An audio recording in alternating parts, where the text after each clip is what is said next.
শেখ মুজিব 9 মাসকে জেলখানায় ছিল না ডুপ্লেক্স পাকিস্তানের বাংলো বাড়িতে ছিল? পড়ছেন আপনারা হিস্ট্রিতে? তার কুকের ইন্টারভিউ আসছে না, তারা যে রান্না করে খাওয়াইতো, পড়ছেন আপনারা? দেখছেন ইন্টারভিউতে? উর্দুতে আছে, ইংলিশে আছে, ইন্টারভিউগুলো পড়বেন। শেখ মুজিবকে যে রান্না করে খাওয়াইতো, কি ধরনের প্রিজনারের জন্য আলাদা কুক পর্যন্ত দেওয়া হয় যিনি বাঙালি খাবার রান্না করতে পারেন? ধরেন আমি সাটকা এলো, জেলে গেলাম, বাইরে কইলাম যে ভাই ডিভিশন দিবেন, লগে সাটকা থেকে ওই মেজবানি খাবার দাবার রান্না করতে পারে, এরকম একটা শেফ দিতে হইল, দিয়ে দিল। ব্যাপারটা কেমন হলো? আমি জেলে থাকলাম, ব্যাপারটা এরকম? হ্যাঁ, প্রতিদিন পত্রিকা আসতেছে, পত্রিকায় খবর পড়তেছে, জানে না কি হইতেছে আবার পত্রিকা পড়ার পরে। মানে বয়ানটা দেখেন, মানে সে যে পুরো জাতিকে নিরস্ত্র রেখে পালায় চলে গেছে, একটা জাতিকে, কত বড় মানে কাপুরুষ। এই কাপুরুষকে আমার মুক্তিযুদ্ধের জনক বানাইছে, তাকে মিথ্যাচারের কি পরিমাণ শিফট করতে হয়েছে তাকে চিন্তা করেন। এবং সে নিজে কোর্টে ওখানে জবানবন্দি দিচ্ছে যে আমি পাকিস্তানের অখণ্ডতায় বিশ্বাস করি।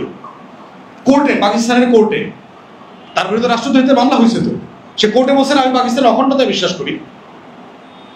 এবং সেটার জন্য তো সে কাজও করছে, কাজ করে নাই। ভারত থেকে বাংলাদেশে এসে প্রথম কি বলছে? ভারতে গিয়ে গান্ধীরা বলছে না সৈন্য উঠায় ফেলতে হবে।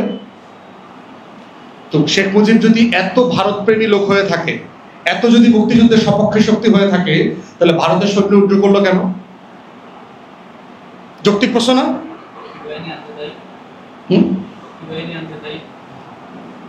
দরকার নাই তো, ভারতের বাহিনী উঠে যেতে হবে কেন? ওই দিক থেকে ভুট্টো জাতিসংঘে বলছে এটা ডিসপিউটেড ল্যান্ড, এটা এখনো আমার ভূখণ্ড। শেখ মুজিব দিল্লি হয়ে ঢাকাতে এসে বলতেছে ভারতের সৈন্য চলে যেতে হবে। ইন্দিরা গান্ধীকে দিল্লি থেকে বলছে যে আপনার সোলজার উঠায় নিবেন, আপনি আমাদের সাহায্য করছেন, ধন্যবাদ। এটা কি ভারতের ন্যারেটিভের সাথে যায় না পাকিস্তানের ন্যারেটিভের সাথে যায়? যে ঠিক আছে আলাদা হয়ে গেছেন, ফাইন, কিন্তু ভারতের পেটে ঢুকেন না। শেখ মুজিবকে তো এটাই বলা হয়েছে আলটিমেটলি, কি আলাদা হয়ে গেছেন, যুদ্ধ হয়ে গেছে, ফাইন, কিন্তু আপনি ভারতের পেটে ঢুকেন না। পাকিস্তান কি জিনিস আর ভারত কি জিনিস, এটা শেখ মুজিবের থেকে ভালো কে জানে? তার আত্মজীবনে পড়ছেন না? 46-এ কিভাবে হিন্দু বাড়ি অ্যাটাক করছে, রায়ট করছে, এগুলো লিখছে না সব? 46-এর কলকাতার রায়টে শেখ মুজিব কোন লেভেলের মারামারি করছে এগুলো বলছে না? গোপালগঞ্জে, ফরিদপুরে কিভাবে হিন্দু বাড়ি পড়ায় দিচ্ছে, এগুলোর গল্প বলছে না সে? সো দুই রাষ্ট্রকে সে ভালোভাবে চেনে। এখন এইটা বলার মধ্য দিয়ে কি আমাদের স্বাধীনতার আন্দোলন ছোট হয়? না, ছোট হয় না। এটা কোনোভাবেই আমার মুক্তির লড়াইটা ছোট হয় না। যেটা হচ্ছে, এই লড়াইটাকে কি আপনি দিল্লির চোখ দিয়ে ব্যাখ্যা করবেন, না এইটাকে আমার নিজস্ব একটা জনযুদ্ধ বাংলাদেশপন্থী চোখ দিয়ে ব্যাখ্যা করবেন? আমার রাষ্ট্রটাকে আমার মতো করে ব্যাখ্যা করবেন কিনা? এর মানে এটা কি যে বাংলাদেশ পাকিস্তান হয়ে যাবে? প্র্যাকটিক্যালি সম্ভব? আমার সীমানা আছে। বাংলাদেশে কোনো মানুষ গত 54 বছরে বলছে আমি পাকিস্তান হইতে চাই? কেউ বলছে? কিন্তু দেখবেন যে প্রত্যেক দিন যারাই দিল্লির আধিপত্যবাদীদের বিরুদ্ধে কথা বলে তারা বলে ও পাকিস্তান পন্থী। খেয়াল করছেন? আমরা কেউ কি কোনোদিন বলছি যে আমরা পাকিস্তান হইতে চাই? বাংলাদেশের কোনো পলিটিক্যাল পার্টি কোনোদিন বলছে 71-এর পরে? বলে নাই।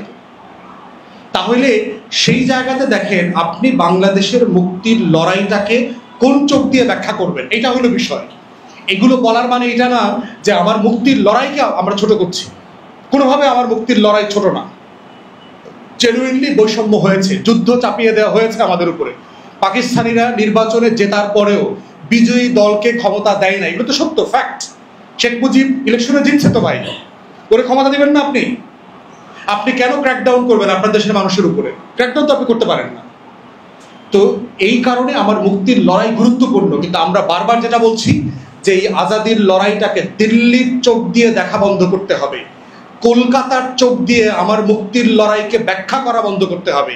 এবং এই ব্যাখ্যা করার যে রাজনীতি, যেই রাজনীতির পাটাতনের উপরে দল দাঁড়ায় থাকে, পন্থীরা তৈরি হয়, এইটা না বুঝলে যেটা হবে, 24 নিয়ে এমন বেশি রিগ্রেট করবে। আমরা যারা 24-এর কর্মী ছিলাম, আমাদেরকে লজ্জায় পড়তে হবে যে আমিও ছাত্রলীগ ছিলাম মনে হয় কোনো এক সময়, আমিও মনে হয় আসলে আমার ভুল বুঝাইছে। ওই যে ডাকসুরে মনে করছিলাম ক্যান্টিন, এখন থেকে নির্বাচন হয়। আমি বুঝছিলাম যে আসলে এই আন্দোলনটা করলে হাসিনা আরো 12 বছর থাকার কথা ছিল। আরে আপারে পাঠাই দিল ওই পারে, মানে তখন আমারও কষ্ট লাগবে, হাতিরও কষ্ট হবে, আত্মহত্যা করতে মনে চাইবে। এমন লড়াই করলাম যে হাসিনা পালায় গেল, আরে